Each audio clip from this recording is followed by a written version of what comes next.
අපි හිතමුකෝ දැන් බුද්ධ ශාසනය කියලා. බුද්ධ ශාසනය ආදාපවතින්නේ බුද්ධ ශාසනය පවතින්නේ පිරිස් 4ක් මත. ශාසනය රඳාපවතින්නේ පිරිස් 4ක් මත. කවුද? භික්ෂුන් වහන්සේ, භික්ෂුණීන් වහන්සේලා, උපාසකවරු සහ උපාසිකාවෝ. භික්ෂු භික්ෂුණී උපාසක උපාසිකා සිව්වණක් පිරිස. මේ අය අතරේ තමයි මේ ශාසනය පවතින්නේ. පූලක් වගේ. එතකොට කවුරු හරි උපාසකෙක් භික්ෂුන් වහන්සේලා විවේචනය කරන්න ගියොත්, කවුරු හරි භික්ෂුන් වහන්සේ නමක් භික්ෂුණීන් වහන්සේලා විවේචනය කරන්න ගියොත්, භික්ෂුණීන් වහන්සේලා උපාසිකාව විවේචනය කරන්න ගියොත්, මේ එකිනෙකා විවේචනය කර කර මේක එළියට කියන්න ගියොත්, හරියට අර පවුලේ අභ්‍යන්තර අර්බුද, පවුලේ Taman දකින්න නිකන් නුගුණ Taman දකින්නේවා. සමහරට වෙන්නත් පුළුවන් ඈ. මම නැවත එක කියන්නේ මොකද මේවා සිහියෙන් අහන්න ඕන.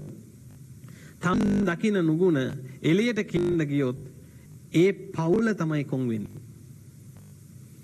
සමස්ත බුද්ධ ශාසනයටමයි පහර වදින්නේ. මේක ප්‍රයෝජනෙට ගන්නවා බුද්ධ ශාසනයට පහර ගහන්න බලාගෙන ඉන්න බලවේග ටික. ඒ අය හැකි තැන් බලයි දැන් මේ දොස් කියනවනේ. සමහර දැකලා තියෙනවද සමහර නිලියෝ ඉන්නවා තමන්ගේ ගරුත්වය රැකගෙන ප්‍රතිරූප රැකගෙන ඉන්නවා. සමහර නිලියෝ ඉන්නවා දෙන්නේ රණ්ඩු වුණ ගමන් එක්කෙනෙක් වැරදි අනික් කෙනා ගොසිප් සයිට් වලට කියනවා. මෙයාගේ වැරදි අනික් කෙනා ගොසිප් සයිට් වලට කියනවා. ඒ වගේ රණ්ඩු නිලියෝ වගේ වෙන්න හොඳ නැහැ. එහෙම වුණාම සමස්ත ක්ෂේත්‍රයටම මේ පහර වදින්නේ. හැම නිලියකම බැනුම් අහන්න වෙනවා. අපරාධයක්. ඒ වගේම තමයි බුද්ධ ශාසනය ඇතුළේ ඉන්න මේ සිව්වණක් පිරිස එකිනෙක තුල දකින්න Taman දකින්න අඩුපාඩු ලෝකයට කියන්න ගියාම බුද්ධ ශාසනයටමයි පහර වදින්නේ. ඒ නිසා ඇත්තටම බුද්ධ ශාසනයට හිතයිශී කෙනා, බුදුරජාණන් වහන්සේට වදාළ ධර්මයට ගරු කරන කෙනා, ශාසනයට ආදරය කරන කෙනා කරන්නේ භික්ෂුන් වහන්සේලා තුල Taman දකින්න වැරදි සමාජයට කියන එක නෙමෙයි. ඒක සමාජයට කීම නෙමෙයි කරන්න ඕන. ඇතුලේ විසඳ ගන්න ඕන. ඊළඟට බුද්ධිමත් කෙනා, ශාසනයට ආදරේ කෙනා, මේ ශාසනය පවතිනවට කැමති කෙනා කරන්න ඕන ಗುಣ කියන එක. බුදුරජාණන් වහන්සේගේ බුදු ගුණ කියනවා. ධම්මේ ගුණ කියනවා. සෑරජන් වහන්සේලාගේ ගුණ කියනවා. රහතන් වහන්සේලාගේ ගුණ කියනවා. යම් කෙනෙක් තමන්ගේ කටින් මේ මම මේ කියපු දේවල් මේ ඇත්තම බුදුරජාණන් වහන්සේගේ ගුණ කියන්න පටන් ගත්තොත්, අවබෝධයෙන් ධර්මයේ ගුණ කියන්න පටන් ගත්තොත්, ශ්‍රාවක සංඝයාගේ ගුණ කියන්න පටන් ගත්තොත්, මහා සෑරජන් වහන්සේලාගේ ගුණ, රහතන් වහන්සේලාගේ ගුණ කියන්න පටන් ගත්තොත් තමන්ගේ ජීවිත කාලයේ ඉවර වෙයි, ගුණ ඉවර වෙන්නේ නැහැ. එච්චරට ගුණ කියයි. ඇයි ගුණ කියන්න කටක් පිහිටියට පස්සේ නුගුණ කිය ඇවිදින්නේ? ඒ නිසා මයි පුතලා කවදාකවත් හොඳට මතක තියාගන්න, බුද්ධ ශාසනයට ආදරේ නම්, බුද්ධ ශාසනය ගැන ඇල්මක් තියෙනවා නම්, ශාසනයට ආදරේ නම්, මේ ශාසනයේ චිරජීවනයට කැමති නම්, කවදාකවත් මේ Taman දකින්න නුගුණ සමාජ මාධ්‍යවල, එහෙම නැත්නම් ටෙලිවිෂන් වල, මේ රූප මේ මොනවද මේ ගුවන් විදුලි වල මේ වගේ කියන්න එපා. YouTube වල මේ වගේ නෙමෙයි කියන්න ඕන.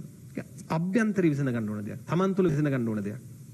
භික්ෂුන් වහන්සේලාගේ නුගුණ, භික්ෂුණීන් වහන්සේලාගේ නුගුණ, උපාසකවරුන්ගේ නුගුණ, උපාසිකාවන්ගේ නුගුණ, Taman දකින නුගුණ ප්‍රසිද්ධියේ එලිපිට කිල්ලා මේ බුද්ධ ශාසනය බලාගෙන ඉද්දි පිරිහෙන පාරට දාන්න ඇදලා දාන්න කාගේ හරි හිතේ අදහසක් තියෙනවා නම් ඒ අදහස බැහැර වේවා. ඒ අදහස බැහැර වේවා. ඒ අදහස බැහැර කරන්නම සිතේවා. කාට හරි හිතේ අදහසක් තියෙනවා නම් මේ නුගුණ එළිය කියන්න, ඒ නුගුණ එළිය කියන්න කියලා හිතෙන අදහස තුන් හිතින්ම බැහැර වේවා. මොකද මේවා බරපතල දේවල්. භික්ෂුන් වහන්සේලා දෙවි හිමියෙන් අරගෙන ආපු ශාසනය විනාශ කරන්න පුළුවන් දේවල්.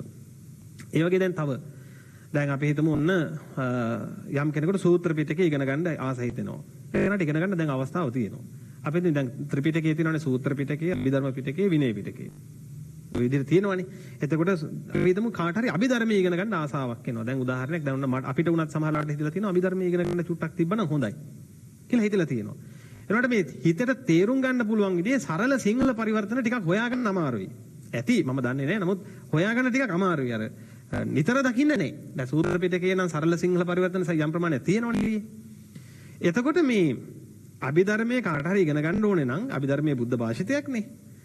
අභිධර්මයේ කාට හරි ඉගෙන ගන්න ඕනේ නම්, හිතෙනවා නම් ඒක ඇත්තටම ගිහිල්ලා ඉගෙන ගන්න ඕන දෙයක්. ඒක ඉගෙන ගන්න ඕනේ නැති එකක් නෙවෙයි. ඒ වෙනුවෙන් කාට හරි හිතෙනවා නම් අනේ මට අභිධර්මයේ මේ පරිවර්තනය කරන්න හිතෙනවා කියලා, අනේ ඒක ඊටා යහපත් දෙයක්. හැකි ඉක්මනින් මේ අභිධර්මය සරල සිංහලට පරිවර්තනය කරලා මිනිසුන් අතරට බෙදා දෙන්න සිත් පහළ වේවා. කොච්චර දෙයක්ද? බුදුරජාණන් වහන්සේ බුදුමුවින් වදාළ දෙයක් නේ. ඒ නිසා මේ අභිධර්ම පිටකේ කාට හරි සරල සිංහලට මට මේක පරිවර්තනය කරලා දෙන්න ඕන කියලා හිතෙනවා නම් මේ සියලු මනුෂ්‍ය වර්ගය උදෙසා අභිධර්මය සිංහලට පරිවර්තනය කරන සරල සිංහලට පරිවර්තනය කරන්න සිත් පහළ වේවා. අපි හිතමු යම් කෙනෙක් මේක සරල සිංහලට පරිවර්තනය කරන්න අකමැති. තියෙන විදිහම උගන්වන්න කැමතියි. ඉතින් සරලව මිනිස්සුන්ට තේරෙන්න මේක අන් අයට උගන්වන්න සිත් පහළ වෙනවා. කොච්චර දෙයක්ද? ඒක කෙරෙන්නයි ඕන. එතකොට ඒක පදනම් කරගෙන කාට හරි අභූතයෙන් චෝදනා කරනවා නම් එක්කෝ එහෙම නැත්නම් Taman දකින්න නුගුණ කියනවා නම් ඒක නෙමෙයි වෙන්න ඕන. හැකි ඉක්මනින් Tamanට මේක මේ මොනවා හරි දෙයක් කළා අනිත් මිනිසුන්ට බෙදා හරින සිත් පහළ වෙන්න ඕන. මම නම් කියන්නේ මේ ලංකාව පුරාම අභිධර්මයේ ඉගෙන ගන්න ආසාවෙන් කවුරු හරි ඉන්නවා නම් ඒ සියලු දෙනාට අභිධර්මයේ ඉගෙන ගැනීම පිණිස අනිත් අයට උපකාර කරන්න සිත් පහළ වේවා. කොච්චර දෙයක්ද? ඊළඟට අපි හිතමු දැන් ඔන්න විනය පිටකයේ තියෙනවා. ගොඩාක් අය දන්නේ නැහැ විනය පිටකයේ අභ්‍යන්තරයේ තියෙන මොනවද කියලා. මොකද මේ සමහර තැන්වල විනය පිටකයේ ඇතුලේ කරුණු හෙළි වුණාම සමහර විට තමන් කරමින් ඉන්න යම් යම් දේවල් වල වැරදි පාඩු හෙළි වෙන්න පුළුවන්.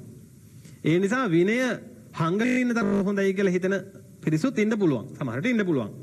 සමහරට ඉන්න පුළුවනි අනේ නෑ මේ විනය එළියට එන එකම තමයි හොඳ.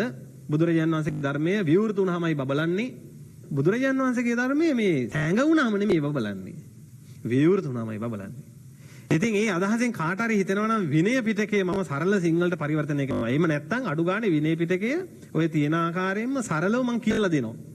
අනිත් අයට කියලා දෙනවා කියලා කාට හරි හිතෙනවා නම් කොච්චර යහපත්ද? විනය පිටකයත් ඒ විදිහටම අන් අයට කියලා සරලව කියලා දෙන්න සිත් පහළ වේවා. මේ ඇතුලේ අර්බුද නැතිව ඇතුලේ අර්බුද අයින් කරලා මේ විනය පිටකයත් අභිධර්ම පිටකයත් සූත්‍ර පිටකයේ මෙන්ම අන් අයට කියලා දෙන්න සිත් පහළ වේවා. කොච්චර දෙයක්ද? ඒ නිසා මම නම් කියන්නේ පුතේ ඔය අර්බුද කියන ඒවා පැත්තකින් තියලා මේ භික්ෂු භික්ෂුණී උපාසක උපාසිකා කියන මේ සිව්වණක් පිරිස උත්සාහ කළ යුත්තේ තමන්ට පුළුවන් විදිහට ධර්මයේ පුරුදු කරන්නත් අන් අයට මේ ධර්මයේ පුරුදු කරන්න උත්සාහ කරන එකත්. දැන් අපි හිතමු යම් තැනක සූත්‍ර පිටකේ වැඩිපුර තියෙනවා. හොඳයි එතෙන්ට අභිධර්මයත් එකතු වෙන්න ඕනේ නම් එතෙන්ට විනය පිටකයත් එකතු වෙන්න ඕනේ කියලා වෙන කෙනෙකුට හිතෙනවා නම් ඒ කෙනාට පුළුවන් ඒ වෙනුවෙන් මේ අඩියක් තියන්න. සහයෝගයෙන් කතා බහ කරගෙන අපි අභිධර්මයේ මෙහෙම හදලා දෙන්නම්. එහෙම ඇවිල්ලා මේ අභිධර්ම පිටකයත් විශේෂයෙන් විනය පිටකය අභිධර්ම පිටකයේ වගේම විශේෂයෙන් විනය පිටකයත් එළිය එනවා නම් හරි වටිනවා. මේක බුද්ධ ශාසනයේ චිරස්ථිතිය උදෙසාම තමයි.